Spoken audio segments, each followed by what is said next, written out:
Good morning and welcome to one of the first episodes going back to Bromeliads inside our new nursery. I wanted to, let me just say this.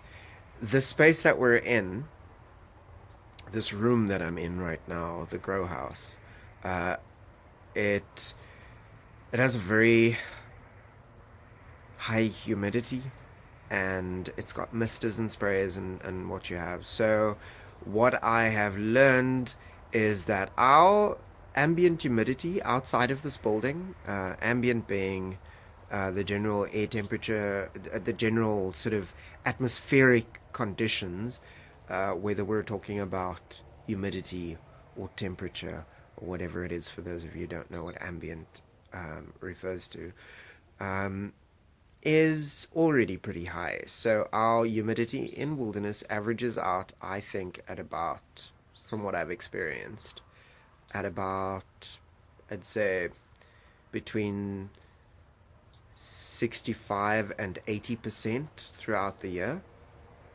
So there are days where it does drop below, but those are very few and far between. And what I've experienced is that the excess of water can be detrimental to some of the bromeliads. So I wanted to do an episode on showing you what an excess of moisture does to a bromeliad. So I'm just going to show you one, perhaps two examples, and just so that you know what to look out for if your plant is suffering from overwatering, and then the converse of that, underwatering.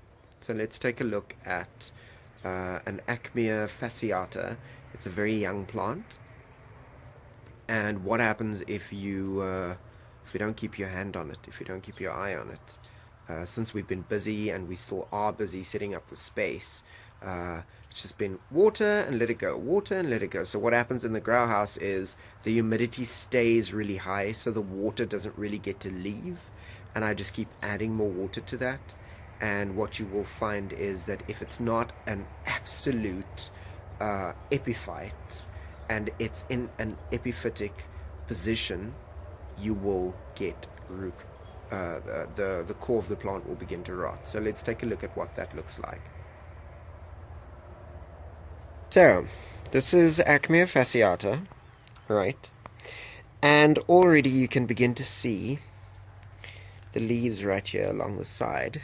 If I just zoom in, you can see generally a healthy plant, this dark sort of very soft to the touch tissue, if I just even, you can see it just kind of folds down, right, because the leaf is rotten.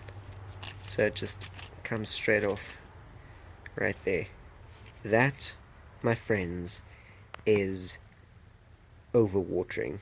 The result of overwatering.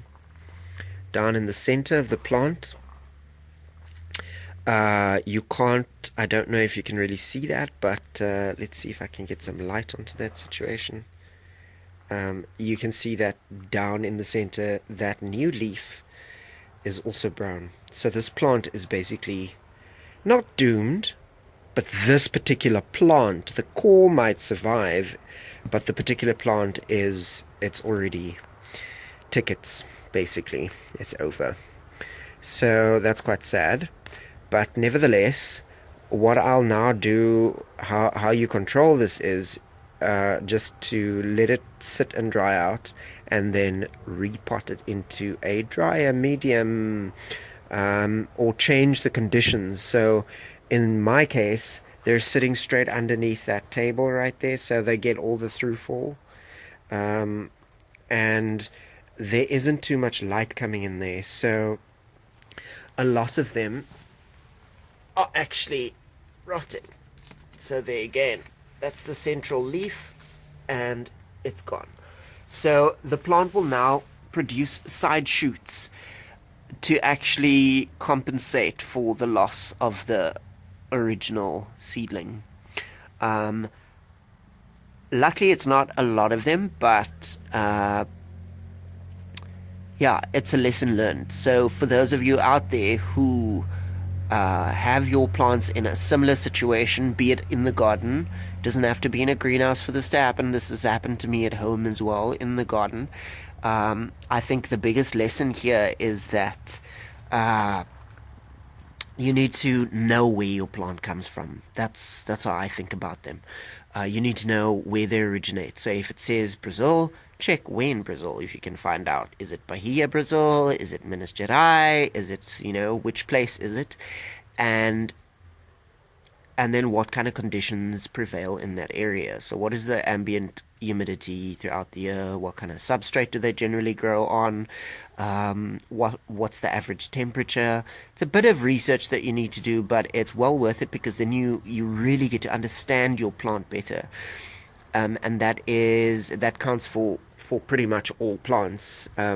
It's it's it's a good thing to know what you're dealing with, and then be able to remedy the symptoms of conditions that may see your plants suffer or die.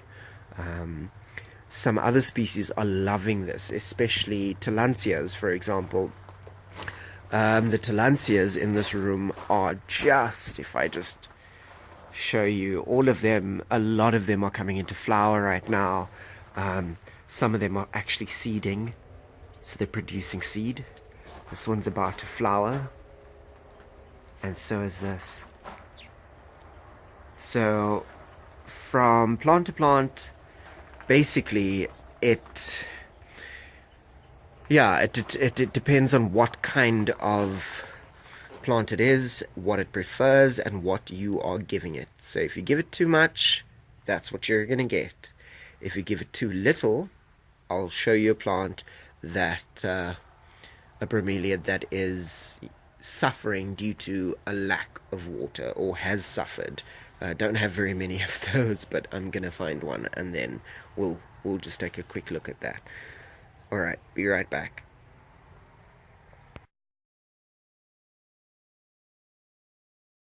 So this is an Aechmea of the same age that was given better conditions, and it is clearly in a much healthier state. You can see there's no darkening of the tissue, no dying off of the tissue, as in comparison to this one. And also the central urn is absolutely turgid and beautiful all the way down. So this plant was not under the table, and it's also seed grown, and looking very healthy and stunning. So this is a bromeliad in very good condition. Okay.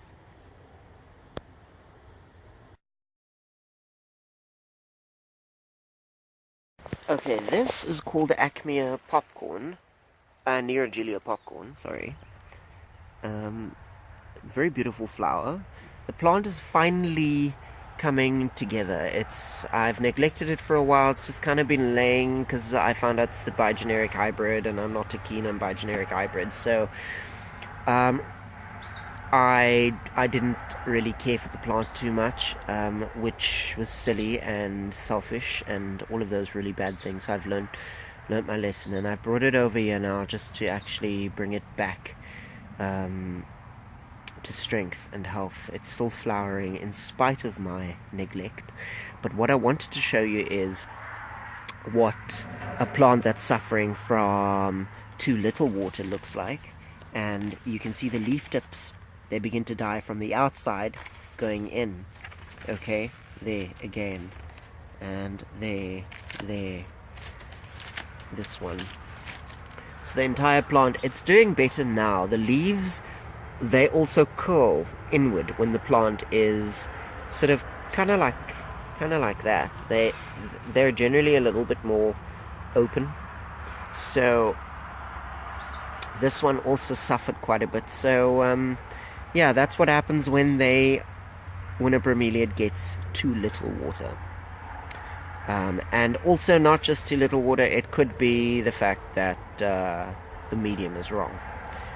But in this case, I know for certain that this plant has actually just had a lack of water. So there's that, and then there's overexposure and underexposure. Let's take a look at what overexposure and underexposure, what I mean by that.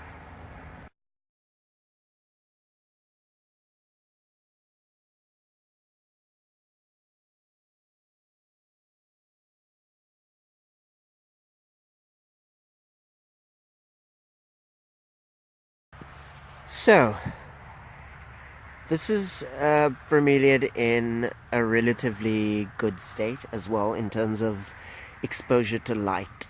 So, just a tip, or I suppose expression of obviousness, different bromeliads would require different light intensities, and in this case, this plant, it tells you that it's pretty happy because it's meant to look this way.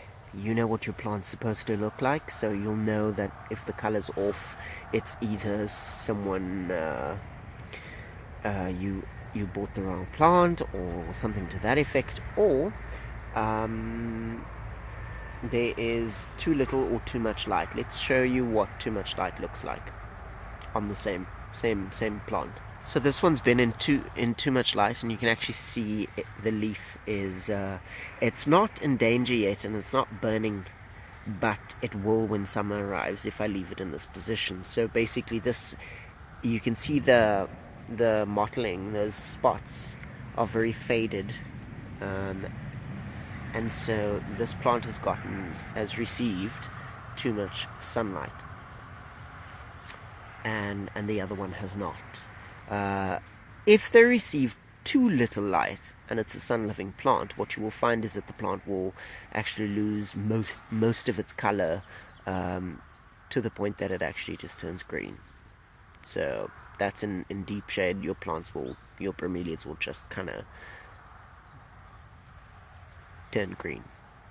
So yeah, that is light exposure. I hope it helps, guys. If you like this video, please hit the like button. Alternatively, subscribe to our channel. And have yourself a fantastic day, everybody. Bye for now.